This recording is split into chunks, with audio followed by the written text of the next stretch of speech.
Un'autostrada con direzione futuro. La Valdastico Nord, nome in codice A31, è nata 43 anni fa da un'idea del vicentino Mariano Rumor, del trentino Flaminio Piccoli e del polesano Antonio Bisaglia. Da allora ad oggi è passato quasi mezzo secolo e come tanti progetti all'italiana anche questo è diventato una minestra raffreddata.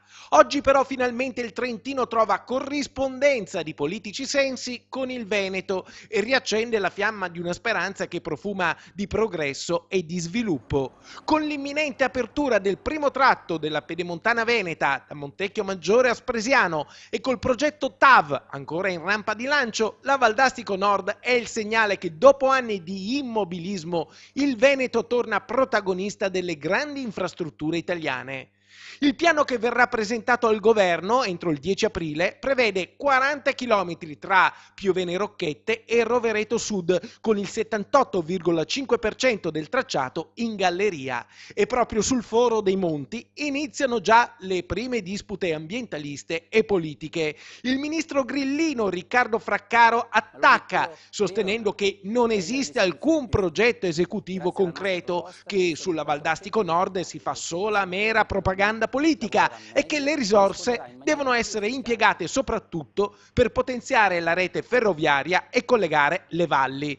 Ora, che non ci sia alcun progetto esecutivo è vero, infatti è stato detto e ripetuto che prima verrà valutato l'impatto ambientale nel pieno rispetto dei territori. Se i problemi saranno superabili bene, altrimenti verrà individuata un'altra soluzione. Ma far saltare il banco in una partita così importante appare francamente inspiegabile. Sarebbe l'ennesimo schiaffo all'economia e allo sviluppo del Nord-Est.